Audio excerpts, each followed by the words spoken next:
Solar Eclipse Madness is come and gone, which means it's time to get in the game with a brand new Somerville Sports update coming to you from our beautiful SCAT TV studios here in downtown Somerville. Welcome aboard, everyone. My name is Matt Noonan. Starting this week, as well as every week, we, the people of SCAT TV and the Somerville Journal Sports section, will be highlighting everything you need to know about our city's numerous sports teams and programs.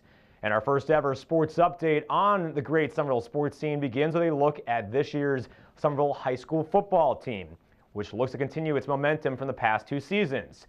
Third-year head coach McConan Fenton and the Highlanders opened camp last Friday in the high school's field house. The Highlanders are coming off an impressive 6-5 win season. It was their first winning season since 2007. Somerville's 2016 season was highlighted by a trip to the MIAA D2 North Tournament, as well as a 40-20 victory over Cambridge in its annual Thanksgiving clash. This season, the Highlanders will be competing for the first time in the Northeastern Conference and will face some admirable foes this fall, and those foes include Gloucester, Peabody, Beverly, and Revere. And speaking of the Highlanders' opponents, let's take a look at the squad's first four games of the 2017 season. Two of them will take place right here in Somerville at Dilboy Stadium, including its season opener against a quality Peabody squad. 2 weeks later, the Highlanders will hit the road with visits to Gloucester and Medford. The Fishermen of Gloucester were one of the conference's top teams last year. Similar to Somerville, they are also qualified for the MIA postseason, but fell to Marblehead in the D2A semifinals. A pair of Somerville players were honored prior to the start of camp last Friday when the Boston Herald unveiled its 12th annual preseason All-Star team. Running back Giovanni Pierre was named to the paper's second team, while quarterback Elijah Jeffries earned honorable mentions. In addition to a pair of preseason honors, Somerville checked in 7th overall in the Herald's Division 5 preseason poll. Somerville, which competed last season in Division 2, will be competing as a Division 5 member this season. The MIAA approved its football realignment plan earlier this year for the 2017 through 2020 seasons.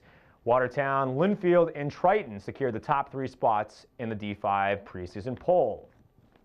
And while football fever may be slowly taking over Somerville, there is still some baseball to report on as the Alabrandies of Yawkey Baseball League look to continue its quest for an 8th straight league title. Somerville, which has won 17 league crowns, including the past 7 championships, scored a very important win on Monday, that's August 21st, to extend its current second-round series against the Sabres of Stoneham. The two teams will square off in a pivotal Game 4 this evening on Tuesday, August 22nd at Peabody High School. First pitch is scheduled for 8 p.m. If Somerville is able to score a win, they would extend the series to a 5th and final game on Wednesday right here in Somerville at Trum Field. The winner of this particular series will advance to the league's championship series. That will be either Stoneham or the Sabres of Stoneham or the Alabrandies of Somerville. They will play the winner of either Al Thomas Athletics or the Brighton Braves. And also, just like that series, how it's 2-1 Stoneham, the Brighton Braves currently leads the Al Thomas Athletics in their second-round series by 2-1. And finally, a congrats is due to the Somerville Youth Softball Organization's 12B Tsunami Championship team, which won the 12B Middlesex Softball League Championship this summer. Congrats to the entire team, as well as Coach Mark Benevento and Lee Hardy. And also, we want to welcome and congratulate Dan Curran, who has officially begun his new position at Somerville High School. He is the first ever assistant athletic director. We're looking forward to getting to know Dan. You can check out my Q&A with Dan in this week's Somerville Journal. Well, that will do it for our first ever edition of the Somerville Sports Update, coming to you from SCAT TV. For the hardworking crew behind the scenes, my name is Matt Noonan. We'll see you next week for a brand new edition of the Somerville Sports Update.